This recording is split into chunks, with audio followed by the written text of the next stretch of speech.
बुद्ध के पास एक राजा का पुत्र दीक्षित हो गया। दीक्षा के दूसरे ही दिन किसी श्राविका के घर उस राजकुमार को भिक्षा लेने भगवान बुद्ध ने भेज दिया। वह वहाँ गया। रास्ते में 2-3 घटनाएं ऐसी घटी, लौटने में उसमें बहुत परेशानी महसूस हुई।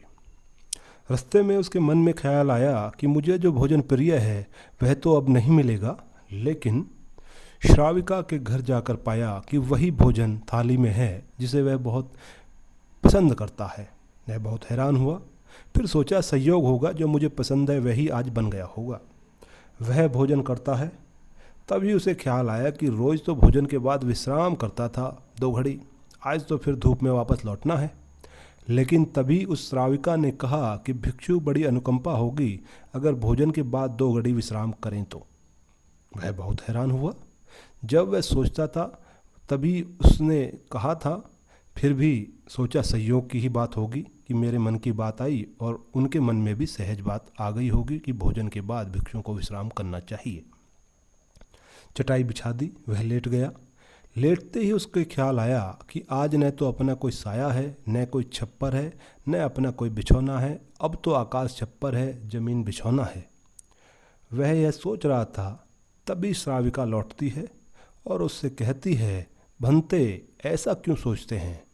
न तो किसी की सैया है न किसी का साया है। अब संयोग मानना कठिन हो गया था।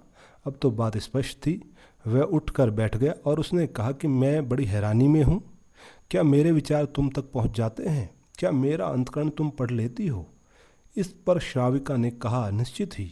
पहले तो सबसे पहले स्वयं के विचारों का निरीक्षण शुरू किया था, अब तो हालत उल्टी हो गई है। स्वयं के विचार तो निरीक्षण करते करते छिन्न हो गए और विलीन हो गए।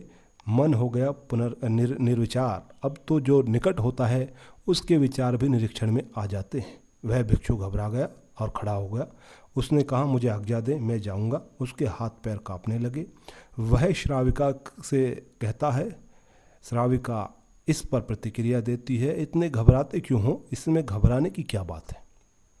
लेकिन भिक्षु फिर भी नहीं रुकता और वह वापस लौटकर भगवान बुद्ध से कहता है, क्षमा करे, उस द्वार पर दोबारा भिक्षा मांगने मुझे ना भेजें। बुद्ध ने कहा, कुछ गलती हुई, कोई भूल हो गई क्या?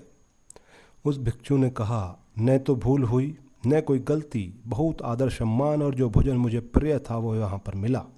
लेकिन वह श्राविका, वह युवती दूसरे के मन के विचारों को पढ़ लेती है। यह तो बड़ी खतरनाक बात है, क्योंकि उस सुंदर युवती को देखकर मेरे मन में तो काम वासना भी उठी, विकार भी उठे और वह भी पढ़ लिए होंगे। अब मैं कैसे वहाँ जाऊँ? कैसे उसके सामने खड़ा होऊंगा? मैं नहीं जा सकता, मुझे क्षमा करें। इस पर महात्मा बुद्ध ने कहा, तुम्हें वहीं जाना पड़ेगा। अगर ऐसी क्षमा मांगनी थी तो भिक्षु क्यों बने थे? जानकर वह भेजा गया था और जब तक मैंने कहूँ तब तक वहीं जाना पड़ेगा। महीने, 2 महीने, वर्ष, 2 वर्ष, निरंतर यही तुम्हारी साधना होगी। लेकिन होशपूर्वक जाना, भीतर जागे हुए जाना और देखते हुए जाना कि कौन से विचार उठते हैं, कौन सी वासनाएं उठती हैं। कुछ भी मत करना, लड़ना मत, जागे हुए जाना, देखते हुए जाना भीतर की क्या उठता है क्या नहीं उठता है। वह दूसरे दिन फिर चलता है। सोच लें उसकी जगह आप ही जा रहे हैं और वह श्राविका आपका मन पढ़ लेती है और वह बहुत सुंदर है, बहुत आकर्षक है, बहुत सम्मोहक है। वह मन पढ़ लेती है आपका। हाँ, मन न पढ़ती होती, यह आपको पता न होता तो फिर भी मन में आप कुछ भी करते, आप क्या करेंगे? आज आप ही जा रहे हैं, उसकी जगह भिक्षा मांगने रास्ते पर आप हैं। वह भिक्षु बहुत खतरे में है, अपने मन को देख रहा है, जागा हुआ है। आज पहली दफ़ा जिंदगी में वह जागा हुआ चल रहा है सड़क पर। जैसे जैसे वह श्राविका का घर करीब आता जाता है, उसका होश बढ़ने लगा। भीतर जैसे एक दिया जलने लगा और चीज़ें साफ दिखाई पड़ने लगी और विचार घूमते हुए मालूम होने लगे। जैसे उसकी सीढ़ियाँ चढ़ता है, एक सन्नाटा छा गया भीतर। होश परिपूर्ण जग गया। अपना पैर भी उठाता है तो भी उसे मालूम रहता है। श्वास भी आती जाती है तो उसको बोध होती है। जरा सा भी कंपन विचार का भीतर पैदा होता है, लहर उठती है कोई वासना की, वह उसको दिखाई पड़ रही है। वह घर के भीतर प्रविष्ट हुआ, मन में और भी गहरा शांत हो गया। वह बिल्कुल जागा हुआ है, जैसे किसी घर में दिया जल रहा हो और एक एक चीज़ कोना कोना प्रकाशित हो रहा हो। वह भोजन को बैठा, उसने भोजन किया, वह उठा, वह वापस लौटा, वह उस दिन नाचता हुआ वापस लौटा, बुद्ध के चरणों में गिर पड़ा और उसने कहा, अद्भुत हुई। जैसे जैसे मैं उसके निकट पहुंचा और जैसे जैसे मैं जागा हुआ हो गया, वैसे वैसे मैंने पाया कि विचार तो विलीन हो गए, कामनाएं तो छीन हो गई, और मैं जब उसके घर में गया तो मेरे भीतर पूर्णतः सन्नाटा था। वहाँ कोई विचार नहीं था, कोई वासना नहीं थी, वहाँ कुछ भी नहीं था। मन बिल्कुल शांत और निर्मल दर्पण की भांति था। बुद्ध ने कहा, इसी बात के लिए वहाँ भेजा था, कल से वहाँ जाने की जरूरत नहीं है।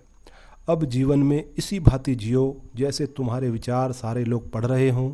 अब जीवन में इसी भांति चलो जैसे जो भी तुम्हारे सामने है वह जानता है, तुम्हारे भीतर देख रहा है। इस भांति भीतर चलो और भीतर ही जगे रहो।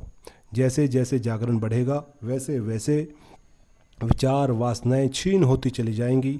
जिस दिन जागरण पूर्ण होगा उस दिन तुम्हारे जीवन में कोई कालिमा, कोई कलुष रह जाने वाला नहीं है। उस दिन एक आत्मक्रांति हो जाती है। इस स्थिति के जागने को, इस चैतन्य को जागने को मैं कहता हूँ विवेक का जागरण।